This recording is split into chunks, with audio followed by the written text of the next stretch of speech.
조선야월을 찾아주셔서 감사합니다. 구독과 좋아요, 알림 설정 부탁드립니다. 옛날 조선시대 한양 땅에 대대로 높은 관직을 하던 명문가인 최세준 대감이 있었습니다. 그는 조상 대대로 높은 관직을 하던 집안의 주인으로 자신 역시 판서로 있으면서 높은 권세를 누리고 살았지요.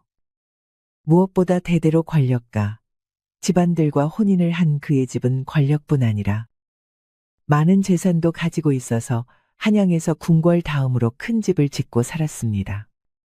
그에게는 역시 명문가의 딸이었던 아리따운 아내와 귀엽고 영특하기로 소문난 10살 먹은 아들 최성민이 있었지요.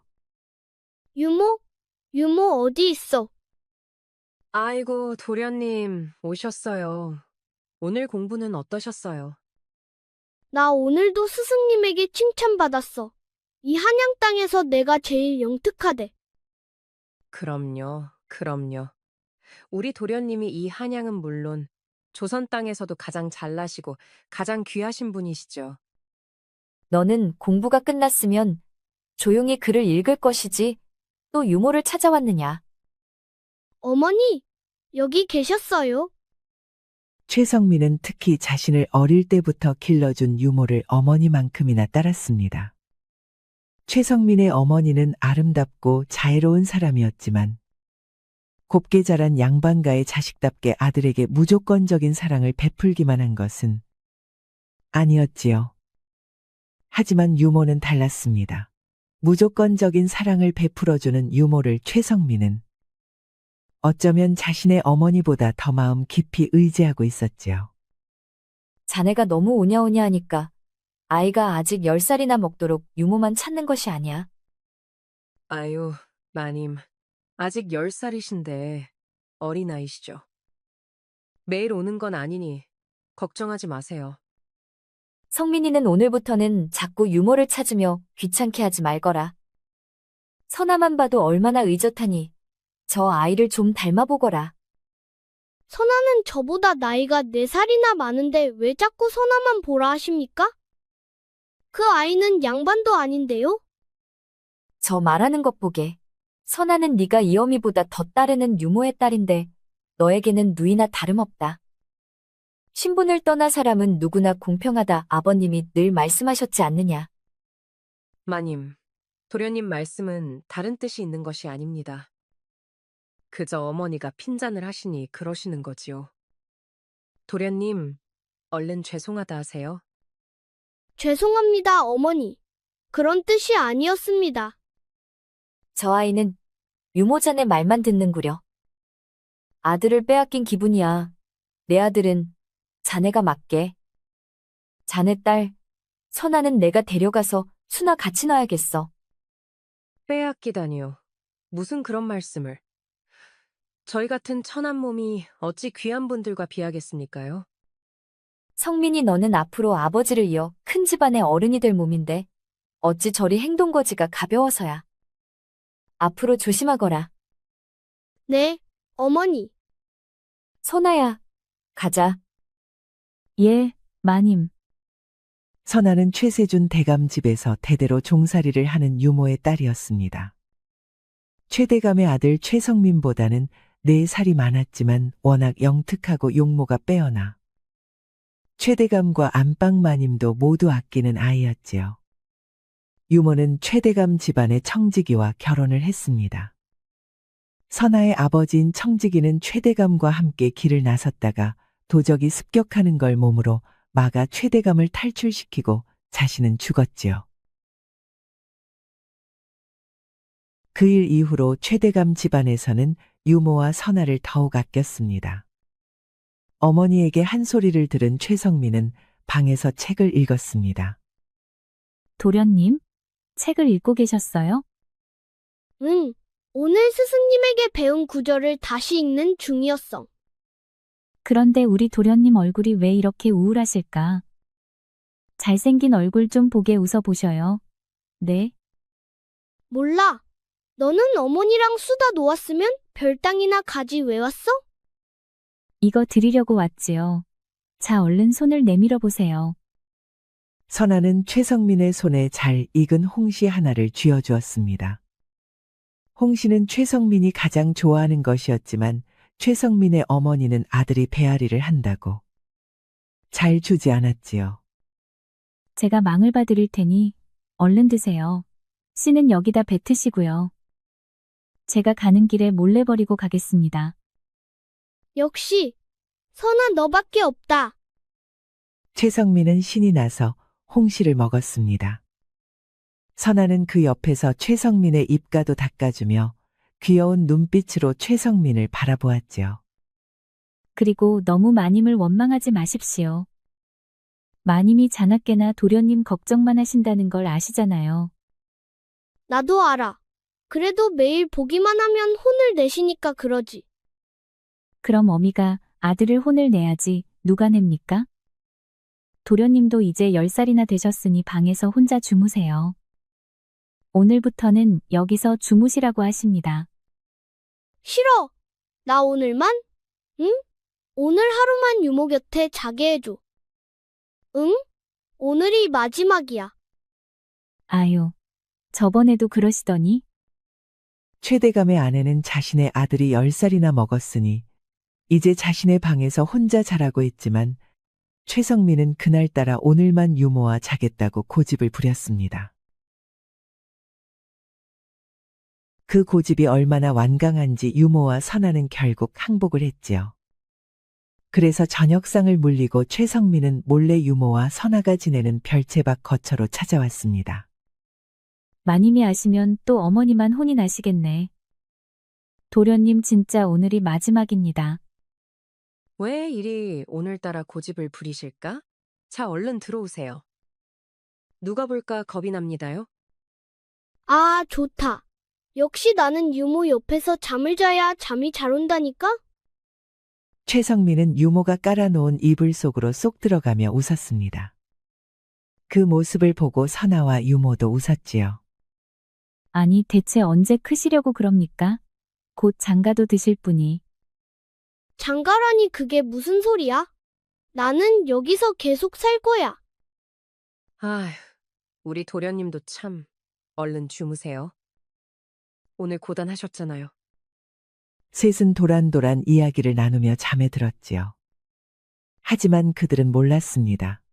그것이 그들이 가진 마지막 평온한 밤이었다는 사실을요.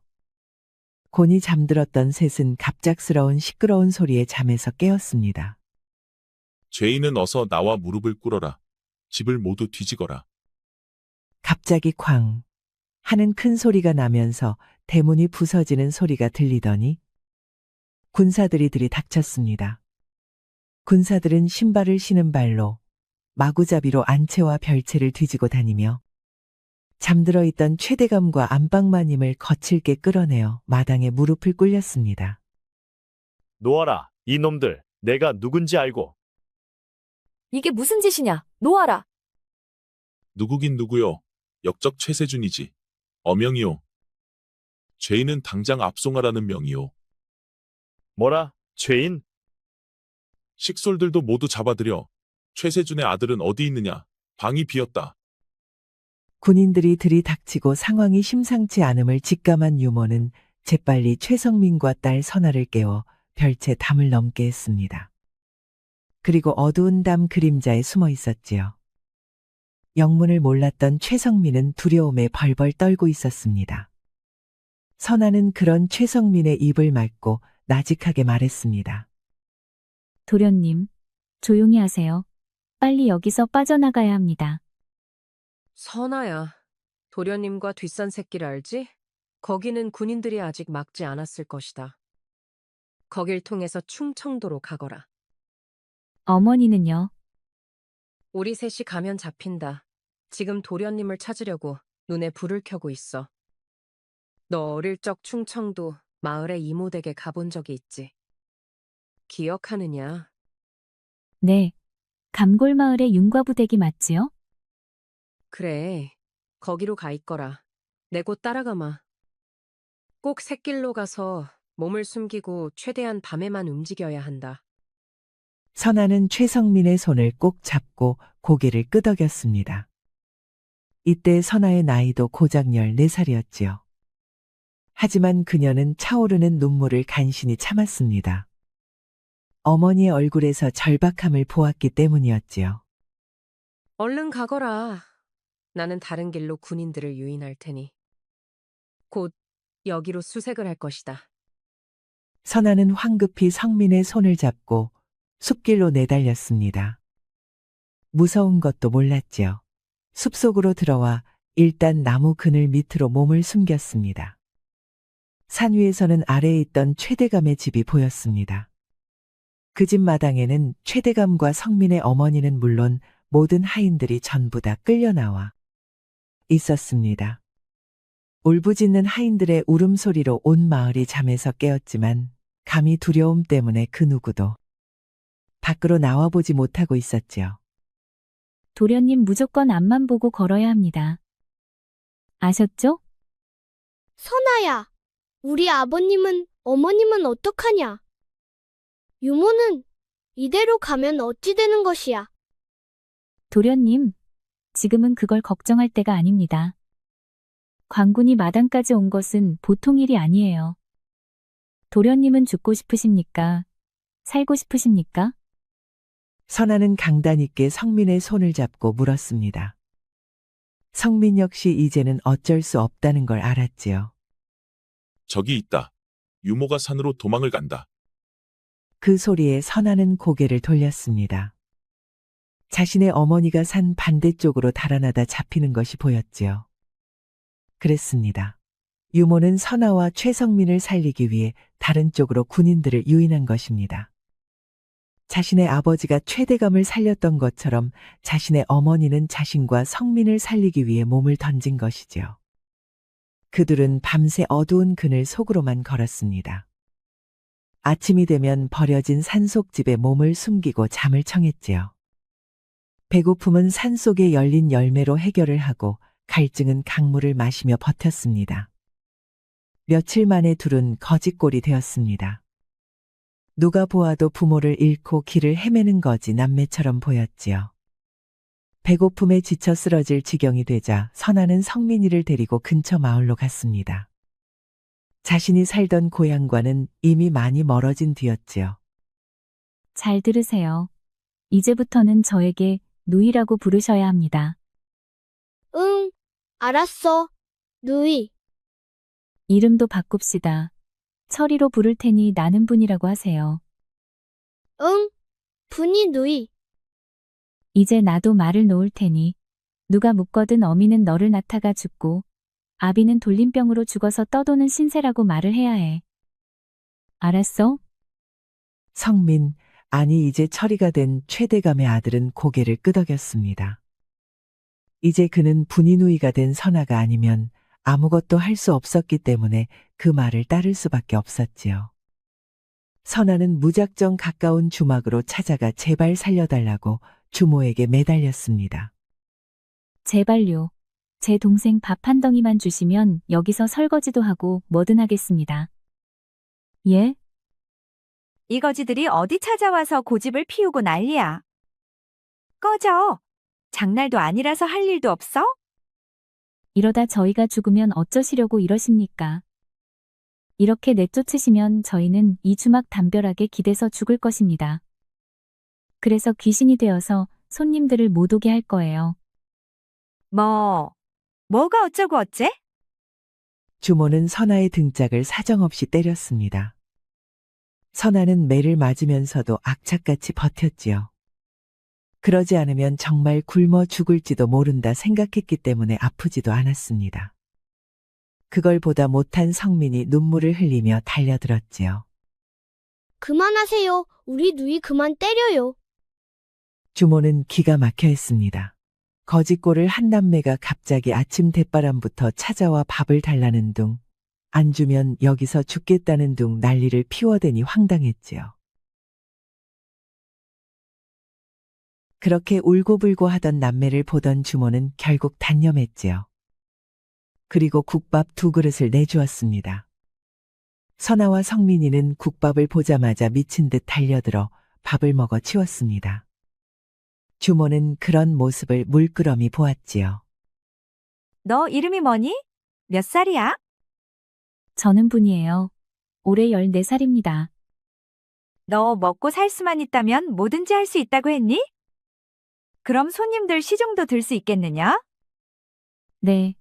뭐든 하겠습니다. 얼굴도 반반하고? 너 농사꾼 딸이 맞느냐? 손도 이리 고운데? 네 동생도 농사를 짓던 아이가 맞느냐? 손이 어찌 저리 고우냐? 저희가 그런 대로 먹고 사는 편이었습니다. 그래서 저도 제 동생도 집안일만 좀 도왔지. 농사일은 안 해봐서 그래요. 그래? 주모는 선아를 아래 위로 훑어보며 의미심장한 미소를 지었습니다. 그 미소가 불안했지만 당장 먹고 잘 곳이 필요했던 선아와 성민은 그날 주모 집에서 잘 수 있었습니다. 오랜만에 몸도 씻고 주모가 내어주는 새 옷으로 갈아입고 지붕이 있는 방에 몸을 눕자니 지난 시간이 꿈처럼만 느껴졌지요. 그날부터 둘은 그 주막에서 일을 하게 되었습니다.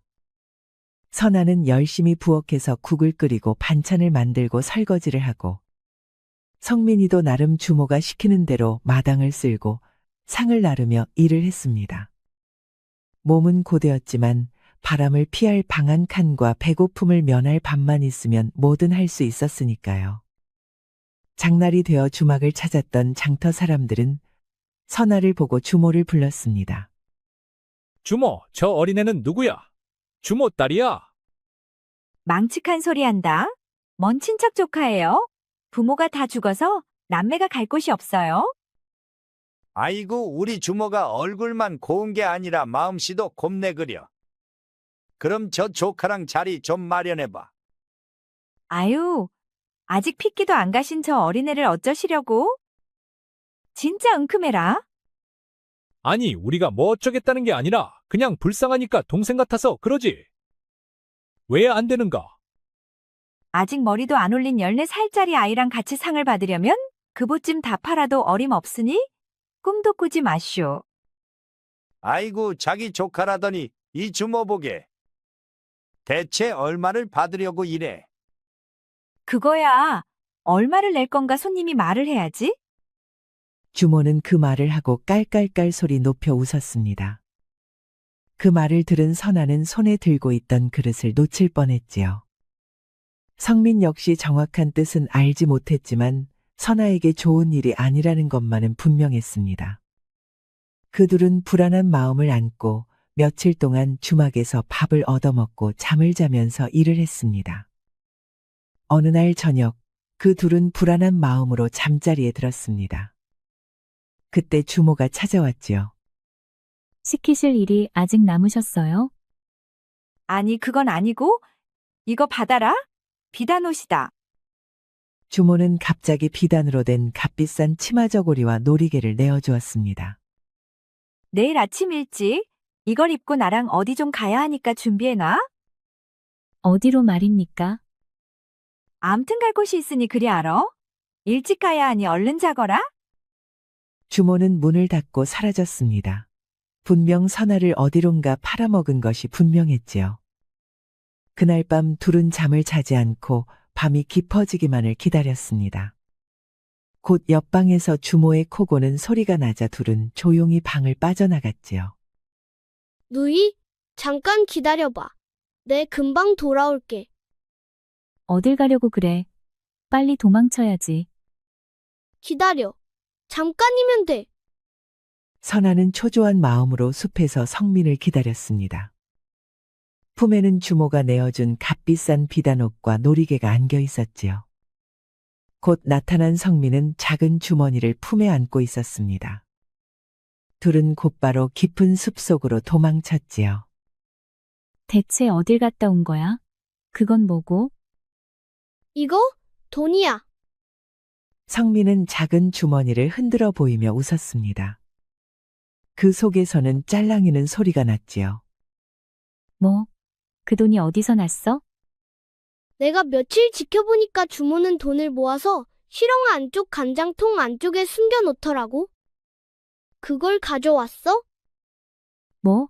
그건 도둑질이잖아. 아니야. 이 돈은 그 주모가 누이를 그 동네 호래비에게 첩으로 팔아먹고 받은 돈이야. 다른 돈은 손 안 댔어. 뭐? 어제 낮에 그 호래비 영감이 하인이랑 와서 누이를 보고 간 거 모르지? 어린 처자를 데려가면 회춘을 한다나? 회춘이 뭔지도 모르는 무식한 영감? 그러면서 돈을 주고 간 걸 내가 가져온 거야. 누이를 팔고 받은 돈이니 이건 누이 거야. 얼른 가자. 그렇게 둘은 돈을 가지고 도망쳐 유모와 만나기로 한 충청도 땅까지 무사히 도착했습니다. 그 사이 성민은 훨씬 의젓해져 있어서 이제는 제법 누이를 보호할 줄도 알게 되었죠. 둘은 주막집에서 챙겨온 옷과 놀이개를 팔고 성민이가 가져온 돈으로 끼니를 해결해가며 충청도 땅 감골 마을의 최과부 댁으로 찾아갔습니다. 유모의 여동생인 최과부는 서울에서 일어난 병고를 모르고 있었습니다. 선아와 성민이 거짓골로 도착해 사정을 이야기하자 최과부는 기절할 듯 놀랐지요. 이렇게 있다가는 니들이 들킬 수도 있다. 그러면 나까지 물꼬를 당할 거야. 그러니 몸을 숨기자. 예. 어디로 또 가야 합니까? 마침 연마을 윤진사 집에서 행랑어멈을 찾는다 했다. 그리로 가자. 니들은 내 아들, 딸이 되는 것이다. 알았지? 최과부는 급히 선아와 성민을 데리고 연마을 최진사 집으로 가서 행랑채에 살며 집안 잡다한 일을 하는 행랑어멈이 되기를 자처했습니다. 최진사는 과거 진사시는 합격했지만 더 이상 관직에 나가지 못하고 고향에서 행세를 하는 양반이었습니다. 집안 땅이 많아 큰 소리를 치며 살았지요. 하지만 기품이 높지도 못하고 행실이 천박해 다른 양반들에게는 대접을 받지 못했습니다. 마을 사람들 역시 그의 땅을 빌려 먹고 사는 터라 눈치를 보기는 했지만 심술 맞고 욕심 많은 그를 좋아하지 않았습니다. 그런 최진사가 평소 눈여겨보고 있던 연마을 최과부가 자청해서 행랑어멈을 하겠다 하니 거부할 이유가 없었지요. 아니, 그런데 자네에게 자식이 있었나? 그럼요. 모르셨습니까? 분이랑 철이라 합니다. 얼른 인사드리거라. 주인 어른이시다. 주인어른, 이리 거두어 주셔서 감사드립니다. 분이라 했는가? 역시 자네 딸이라 그런지 미모가 뛰어나는구먼. 그럼 저희는 물러가 보겠습니다. 그곳 행랑채에서 최과부와 선아, 최성민은 무사히 지냈습니다. 아무도 이들의 신분을 의심하는 사람들은 없었지요. 그렇게 세월이 지났습니다. 선아는 분이로, 최성민은 철이로 나이를 먹었습니다. 분이는 어느덧 18배 아리따운 처녀가 되었고 철이도 이제 14살이 되어 제법 어른의 몫을 해냈지요. 호래비였던 최진사는 오래전 아내가 죽고 호시탐탐 최과부를 첩으로 들이기 위해 기회를 엿보았습니다. 하지만 최과부가 아이들을 끼고 틈을 보이지 않자 이제는 아리따운 처녀가 된 분이를 노렸지요.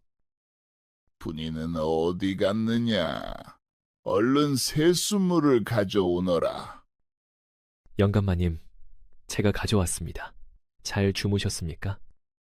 아니, 분이는 안 오고 왜 네가 왔느냐? 내가 분이 보고 새순물을 가져오라 하지 않았느냐? 죄송합니다. 아침 일찍 일을 보러 부엌에 나갔다가 어머니와 일을 보고 있습니다. 제가 얼른 떠왔으니 세수하시지요. 에잉, 이따 저녁상은 꼭 분이 보고 상을 들고 오라고 하거라. 어제처럼 또 네가 들고 오지 말고 정 안 되면 네 어미라도 들고 오라고 해. 밥상이 무거워 여인이 들기 어렵다는 거 아시면서 그러십니까? 제가 들고 온다고 밥맛이 변하는 것도 아닌데. 뭐야, 그런데 이 자식이 어디서 따박따박 말대꾸야. 어디 죽어볼 테냐. 그날도 아침부터 최진사 집 안방에서는 난리가 났습니다. 철이는 최진사가 분을 이기지 못하고 던진 세숫대야에 맞아 이마가 부풀어 올랐지요. 하지만 어쩔 수 없었습니다. 철이의 이마에 약을 발라주며 분이는 한숨을 쉬었습니다. 그 모습을 보며 마음이 답답하기는 최과부도 마찬가지였죠.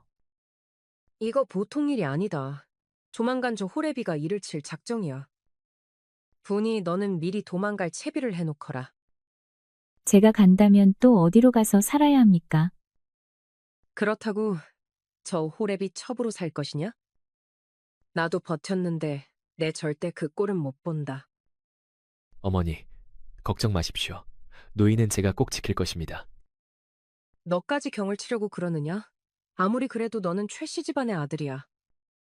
이러다니들 둘 다 큰일이 나겠어. 방법을 찾아야 한다. 최과부는 깊은 한숨을 쉬었습니다. 아이들을 구하기 위해서는 얼른 이 집을 나가 도망을 쳐야 하는데 이대로 도망을 치면 분명 최진사가 잡으러 올 것이 뻔했습니다. 거기에 그 지역 유지였던 최진사는 고을 수령과도 친분이 깊었지요. 셋은 가슴이 답답했습니다. 그러던 어느 날이었습니다.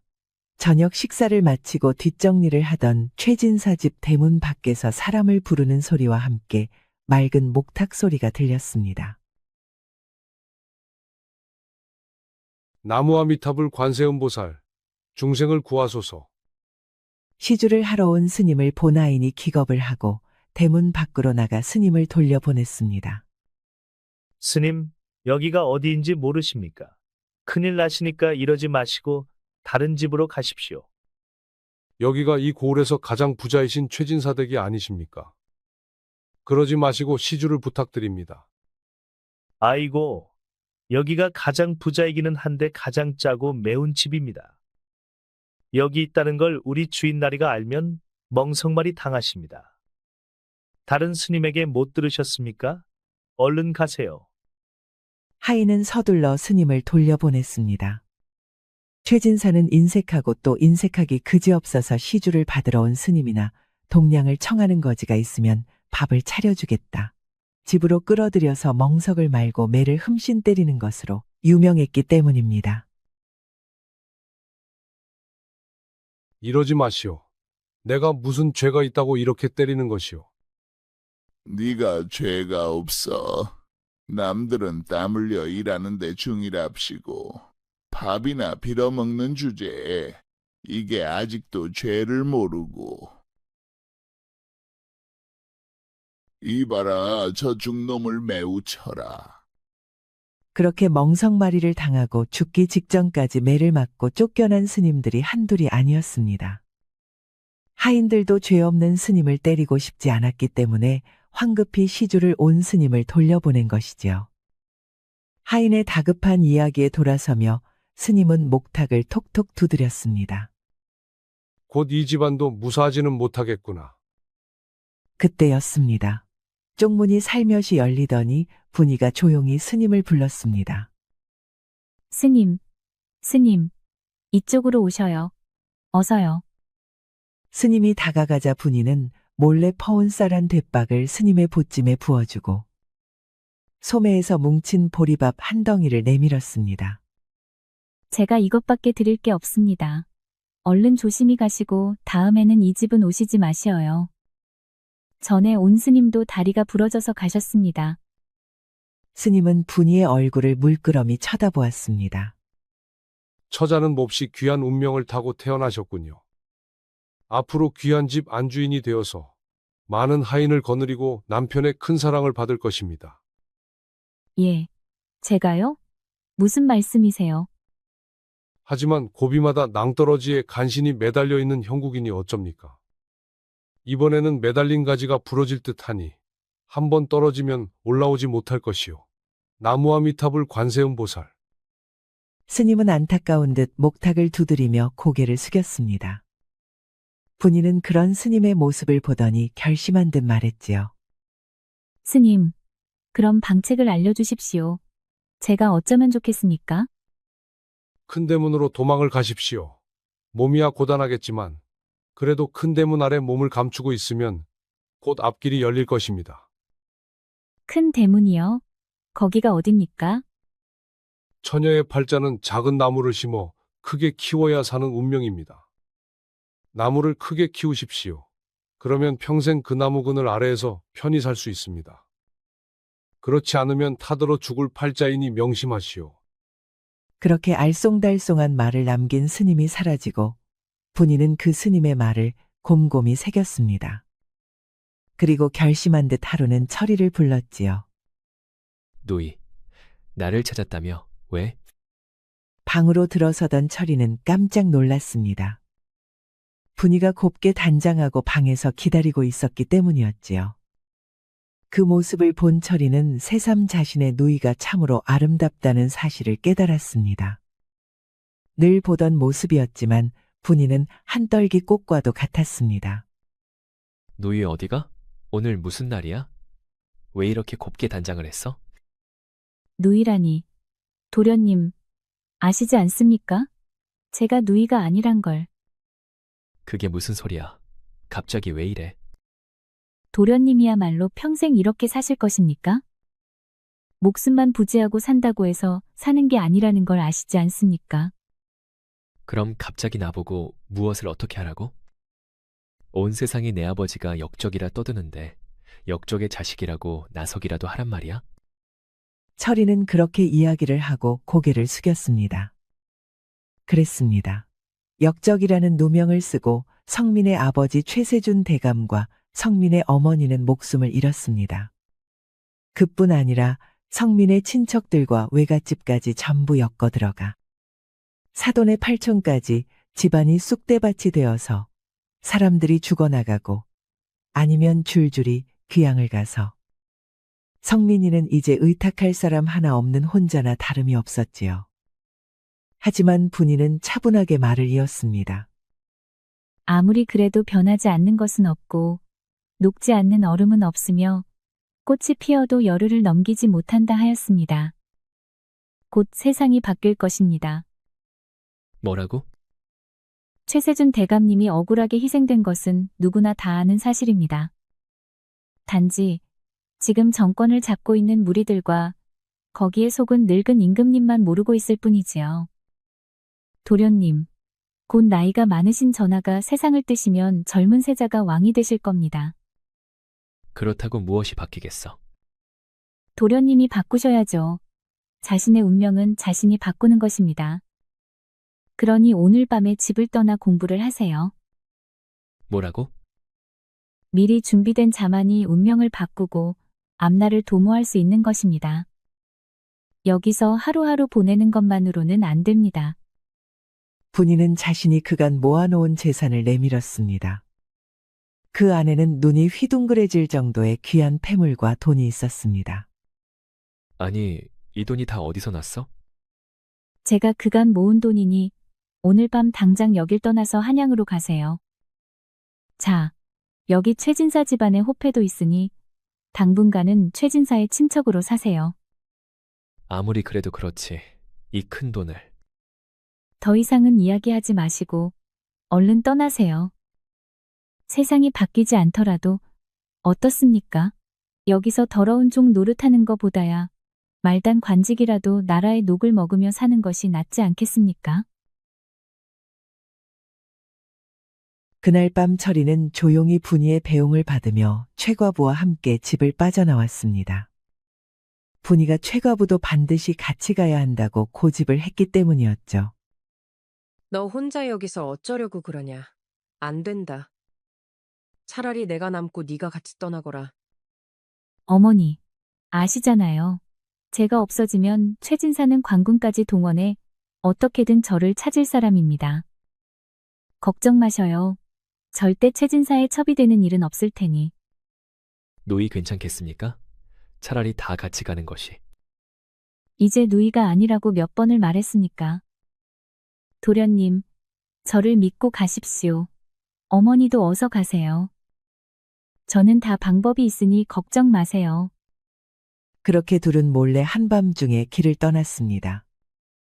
두려운 길이기는 했지만 철이의 가슴 속에는 왠지 모를 뜨거운 것이 가득 차는 느낌이 들었지요. 둘은 한양으로 가 작은 집을 한 채 구했습니다. 분이가 챙겨준 보찜에는 생각보다 많은 재물이 들어있어서 둘은 깜짝 놀랐지요. 그 돈이면 당분간은 먹고 살 걱정 없이 철이는 글 공부를 할 수 있었기 때문이었습니다. 철이는 열심히 글 공부에 전념을 했습니다. 최과부도 놀지는 않았지요. 주변에서 삭바느질을 구해 종일 바느질을 하면서 철이의 뒷바라지를 했습니다. 그리고 2년 뒤 늙은 왕이 세상을 떠났다는 소식이 들려왔습니다. 모든 백성들이 나와 왕의 죽음을 슬퍼하며 통곡할 때 철이는 혼자 속으로 분을 삼켰지요. 그리고 어쩌면 이제 곧 부모님의 억울함을 풀 수 있을지도 모르겠다 생각했습니다. 모든 것이 분이가 말한 대로 흘러간 것입니다. 그리고 다시 3년이 지난 다음에 드디어 과거가 치루어졌습니다. 새롭게 즉위한 임금님이 이전 임금의 3년상을 마친 기념으로 새로운 관리를 뽑는 과거를 치른 것이지요. 간만에 상복을 벗고 화려한 차림으로 모여든 선비들 사이에서 철이는 여전히 하얀 상복을 입고 과거에 참가했습니다. 며칠 뒤 과거 급제자 발표가 있는 날, 드디어 철이의 이름이 불렸습니다. 장원 급제는 최철. 최철 선비님 어디 있습니까? 철이는 조용히 앞으로 나아가 절을 했습니다. 모두가 그의 글솜씨를 칭찬했지요. 엎드려 있던 철의 곁으로 내관이 다가왔습니다. 선비님은 절 따르시지요. 철이가 따라간 곳에는 임금님이 철이를 기다리고 있었습니다. 철이는 깜짝 놀라 그 앞에서 무릎을 꿇고 몸을 엎드렸습니다. 고개를 들라. 자네 이름이 정령 최철인가? 철이는 침을 삼켰습니다. 아무 대답도 할 수 없었지요. 내 자네만 은밀하게 부른 연유를 모르겠는가? 다시 묻겠네. 솔직히 이야기를 하게. 자네 이름이 무엇인가? 철이는 깊은 한숨을 내쉬고 대답했습니다. 이제는 피할 수 없었지요. 제 이름은 최성민입니다. 아버님은 최자세자준자. 형조 판서를 지내셨던 최세준 대감이 제 아버지이십니다. 임금님은 깜짝 놀라 자리에서 일어섰습니다. 오, 과연 내 자네의 글을 보고 짐작을 했다만. 최세준 대감의 자식은 행방이 묘연해서 어디 떠돌다 죽었을 거라 했지만 나는 믿고 있었다. 살아있다면 반드시 훌륭한 학자가 되어 다시 나를 찾아올 것이라고. 성은이 만극하옵니다. 전하. 아니다. 고생이 정말 많았겠구나. 그래도 이렇게 살아 열심히 학문을 익히고 내 곁으로 와주어 고맙다. 이제 나의 충신이 되겠는가? 내 자네 부모님의 억울함을 꼭 풀어주겠다. 성은이 만극하옵니다. 전하. 그런데 전하, 어찌 제가 최성민이라는 걸 아셨습니까? 네가 과거 시험에서 힌트를 주지 않았느냐? 최세준 대감은 세손 시절 내 스승이셨다. 네가 과거 글귀에 제자의 아비가 스승을 쳐내니 그 제자가 자라 스승의 아들을 구한다 라고 쓰지 않았느냐? 전하, 일이 영민하시니 참으로 백성의 복이옵니다. 성은이 만극하옵니다. 그랬습니다. 이제 최성민이라는 이름을 되찾은 성민은 과거 시험 답안을 쓰면서 자신이 억울한 누명을 쓰고 죽임을 당한 최세준의 아들이라는 힌트를 남겼던 것입니다. 그것은 오직 지금의 임금님만이 알 수 있는 것이었지요. 무엇보다 자신의 답안이 임금님에게 가는 최종 3명 중 1명에 들어야만 가능한 일이었지만 성민은 과감히 자신을 믿고 패를 던졌고 그것은 적중했습니다. 성민은 그날부터 임금님을 가장 옆에서 모시는 신하가 되어 자기 가문을 멸문으로 이끈 더러운 일당들을 색출하는 일을 도왔습니다. 그들은 자신들의 부정부패가 형조 판서로 있던 최세준 대감에게 들키자 그걸 덮기 위해 역모를 꾸며 제거한 것이었지요. 일이 마무리가 된 뒤 성민은 휴가를 청해 예전 자신이 살던 최진사 마을로 다녀오기로 했습니다. 임금님은 그를 잡았지만 그가 있었던 이야기를 하자 크게 웃었습니다. 그럼 자네는 지금 누이를 구하러 가는 것인가? 아니면 정인을 구하러 가는 것인가? 아니, 무슨 그런. 얼른 다녀오게. 최대한 빨리 구해서 오시게. 내 성대한 혼례를 열어주겠네. 임금님은 성민에게 그 지역을 시찰하는 업무까지 같이 맡겨 성민을 내려보냈습니다. 성민은 일부러 초라하고 낡은 행색을 꾸며서 최진사 집으로 갔지요. 이리 오너라. 아니, 누구시오? 김서방, 나를 못 알아보시겠어? 나요, 철이. 뭐야, 철이? 아니, 몇 년 전에 도망갔던 그 철이? 자네가 여기는 웬일이야? 하인은 급히 성민을 한쪽으로 끌어냈습니다.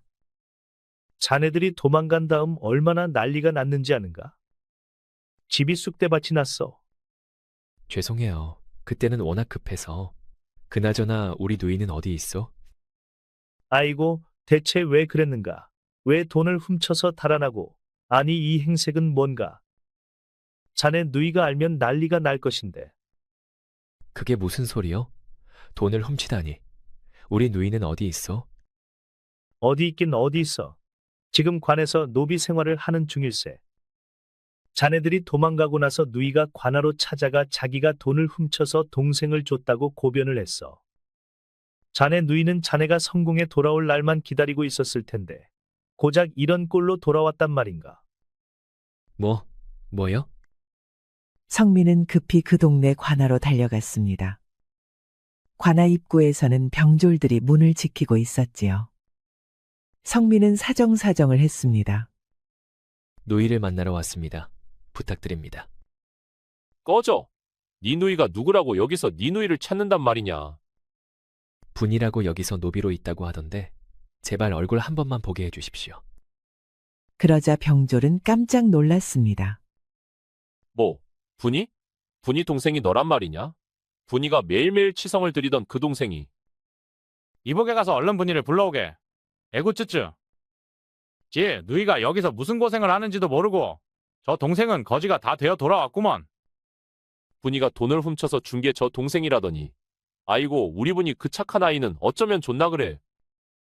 병졸들은 자신의 일처럼 안타까워하며 분이를 불러주었습니다. 그리고 성민은 누나의 희생을 탕진해서 돌아온 사람으로 보며 싸늘한 눈초리를 보냈지요. 성민은 마음이 아팠습니다. 그날 밤 자신들을 떠나보낼 때 분이는 아예 이럴 작정이었던 것을 알았던 것이지요. 아니, 도련님. 쉿, 조용히. 아니, 이게 대체 무슨 꼴인가? 제가 말씀드렸잖아요. 절대 최진사의 첩은 되지 않을 것이라고. 그 다음날 바로 최진사의 돈을 훔쳤다. 관아에 스스로 고변을 했지요. 그리고 곤장을 몇 대 맞고 여기서 그 빚을 갚을 때까지 노비살이를 하는 중입니다. 어찌 그렇게까지? 아니, 그런데 도련님이야말로 이게 글 공부가 제대로 안 된 것입니까? 얼마 전 과거가 열리지 않았습니까? 미안하구나. 내 열심히 했지만 과거에 떨어지고 돈도 떨어져서 다시 살 방도가 있을까 해서 돌아왔는데. 괜찮습니다. 과거야 다시 보면 되지요. 잠시만 기다리셔요. 관아 안으로 들어갔다. 다시 나온 분이는 성민의 손에 밥 한 덩이와 엽전 몇 양을 챙겨주었습니다. 이걸로 요기하시고 주막에 가서 오늘은 잠을 청하세요. 제가 내일 돈이 될 만한 것을 팔아서 찾아가겠습니다. 분아, 너도 먹고 살기 힘들 것인데. 저는 괜찮으니 그걸 가지고 가서 다시 한양에 가서 공부에 전념하세요. 그러면 언젠가는 꼭 뜻을 이룰 날이 올 것입니다. 그때까지 뜻을 놓으시면 안 됩니다. 아셨지요? 분이는 활짝 웃어 보였습니다. 성민의 마음은 찢어지는 것만 같았지요. 자신의 몸을 대신 희생해서 곤장을 맞고 옥살이까지 하다가 이제는 종살이를 하고 있지만 분이의 얼굴은 여전히 곱고 또 고왔습니다. 분이는 자신을 지키기 위해 고생을 자처한 것이었습니다. 분이는 최진사를 피해 큰 대문, 말하자면 관아로 몸을 피한 것입니다. 다음 날 아침, 관아의 수령은 업무를 보고 있었습니다. 하지만 아침 일찍부터 최진사가 찾아왔지요. 이제 고만 찾아오시오. 내 누차 이야기했지만 분이는 우리 관청에 소속된 몸이오. 아무리 졸라도 소용이 없다고 하지 않았소. 아니, 벌써 5년이 넘었지 않소. 이제 우리 집에서 없어진 재산을 다 퉁치고도 남았을 세월이오. 그러지 말고, 자, 이건 내 성의일세. 최진사는 슬쩍 폐물이 담긴 보자기를 내밀었습니다. 그는 분이를 다시 자신의 집으로 데려가 첩을 삼으려고 몸이 달아 있었지요. 수령이 그 보자기를 들춰보더니 헛기침을 했습니다. 그럼 보자. 이번 달만 채우면 되겠구려. 뭐 그간 성실했으니 온 김에 데려가시겠소? 그럼 더 좋지. 어디 있어? 이봐라. 그분이라는 년은 어디 있느냐? 당장 데려오거라. 그 둘이 히덕거리며 관청 앞 마당으로 내려섰을 때입니다. 죄인 최진사와 고을 수령은 어서 마당으로 내려와 죄를 고하라. 우렁찬 소리와 함께 암행어사가 마당으로 들어섰습니다. 그 둘은 기겁을 해서 군졸들에게 마당으로 끌려갔습니다. 멋진 관복을 차려입은 성민은 그들 앞에 섰지요. 최진사 양반, 내가 누구인지 알겠는가? 너는, 아니, 도망친 초리가 아니냐? 무엄하다. 이분이 뉘신지 알고 어디 감히. 두어라. 이 어리석고 부패한 것들을 내 친히 신문할 테니. 뉘시길래, 도대체 뉘시길래 이러시오? 고개를 숙여라. 어명을 받들고 오신 암행어사님이시다. 니들 같은 탐관오리가 감히 고개를 들고 볼 뿐이 아니야. 그날 밤, 한편 분이는 수령의 명으로 정갈한 옷을 입고 방 안에 불려와 있었습니다. 그녀는 마음을 굳게 먹고 있었지요. 자신을 방 안으로 부를 때부터 결심한 것이니까요. 이윽고 방문이 열리고 누군가 들어서자 분이는 자리에서 벌떡 일어나 은장도부터 꺼내 들었습니다. 그리고 외쳤지요. 나를 감히 강제로 취하려고 하면 그냥 죽을 테니 그리 아시오. 차라리 더럽게 사느니 죽는 게 낫소이다. 하지만 방으로 들어선 사람은 재빨리 분이의 손에서 은장도를 낚아채더니 그녀를 품에 꼭 안았습니다. 분이는 그 품에서 벗어나려고 몸부림을 쳤지요. 하지만 곧 들리는 목소리에 몸이 얼어붙었습니다. 분이야. 아니, 선아야. 나다, 성민이. 분이는 깜짝 놀라 고개를 들었습니다. 거기에는 정말로 멋진 옷을 차려입은 성민이가 그녀를 품에 안은 채 내려다보고 있었지요. 아니, 어떻게 이런 일이? 놀랐느냐? 나는 내가 더 놀랐다. 아무리 그래도 그렇지 은장도를 들고 설치는 사람이 어디 있느냐? 이건 어디서 난 게야? 이건 마님이 예전에 물려주신 도련님. 드디어 출세를 하셨군요. 어째서 어제는 아무 말도 하지 않은 겁니까? 설마 내가 정말 거지가 되어서 온 줄 알았느냐? 그럴 리가 있느냐? 네가 이렇게 나를 위해 온몸을 던지는데. 분이는 성민의 품 안에서 한참을 울었습니다. 성민은 그런 분이를 다독여 주었지요. 그런데 강제로 취하면 안 된다 하였으니 너를 어떻게 설득하면 좋으냐? 예? 무슨 말씀을? 어허, 왜 모른 척을. 이렇게 사내 품에 한참을 안겨서 울었으니 책임을 져야지. 안 그렇습니까? 아니, 전 그런 건 모릅니다. 이러지 마시게. 내 13살부터 결심한 일이여. 나는 꼭 선아 너와 장가를 들겠다고 말이야. 예? 아니, 무슨 그런 말을. 왜, 싫어? 그럼 나는 평생 총각으로 늙어 죽어야겠구나. 아니, 무슨 그런 말씀을 어머나. 나를 총각으로 늙어 죽이기 싫으면 얼른 이리 오시오. 그렇게 폭풍 같은 밤이 지나고 성민은 분이 아니 이제 선아를 데리고 다시 한양으로 향했습니다. 그 뒤에는 포승줄에 묶인 최진사와 그 고을 수령도 있었지요. 그들이 백성들에게 수탈한 재산은 모두 다시 백성들에게 나누어 주었습니다. 백성들은 성민이 지날 때마다 만세를 불렀지요. 한양으로 돌아온 성민은 선하와 성대한 혼례식을 올렸습니다. 거기에는 그간 성민이를 뒷바라지한 최과부도 앉아 눈물을 훔쳤지요. 그간 빼앗겼던 성민인의 가문의 재산은 모두 되돌려 받았습니다. 성민은 다시 그 옛날 자신이 살았던 집에서 선하와 행복한 신혼을 시작했지요. 어찌나 행복했던지 새 신부와 방 안에서 나올 줄을 몰라 화가 난 임금님이 당장 입궐을 하라고 신하를 보내 독촉을 할 정도였습니다. 해가 가고 꽃피는 봄, 선하는 성민을 꼭 닮은 아들을 낳았습니다. 어쩜 이리 우리 서방님을 꼭 닮았을꼬. 아유, 멋지고 훌륭하셔라. 어머니도 그렇게 좋으셔요? 예, 좋습니다. 일찍 남편이 죽고 혼자 쓸쓸히 늙어갈 처지였던 제가 가족에게 둘러싸여 이렇게나 좋은 집에서 살 수 있으니 얼마나 행복한지 모릅니다. 무슨 말씀이십니까? 그 옛날 어머니가 저희를 거두어 주시지 않았더라면 저희 역시 오늘은 없었을 것입니다. 여보, 어디 계시오? 여보. 아이고, 또 찾으십니다. 어서 가보세요. 이제 막 퇴청하신 모양입니다. 아니, 저 양반은 오자마자 채통 없이. 어디 계셨어? 내 한참 찾았지 않소? 방금 오셨으면서 뭘 한참 찾았다고 그러세요. 제발 하인들 앞에서 채통을 지키세요. 채통 그런 게 무슨 소용이요? 이렇게 아름다운 부인과 귀여운 아들이 있는데. 그렇지 않습니까, 어머니? 그럼요. 맞는 말씀이십니다. 그 이후로 성민은 새로운 왕을 도와 태평성대를 이끄는 중요한 역할을 했습니다. 선하는 성민과 함께 행복한 삶을 살았지요. 그 자식들도 대대로 높은 관직을 하며 가문의 명예를 드높였습니다.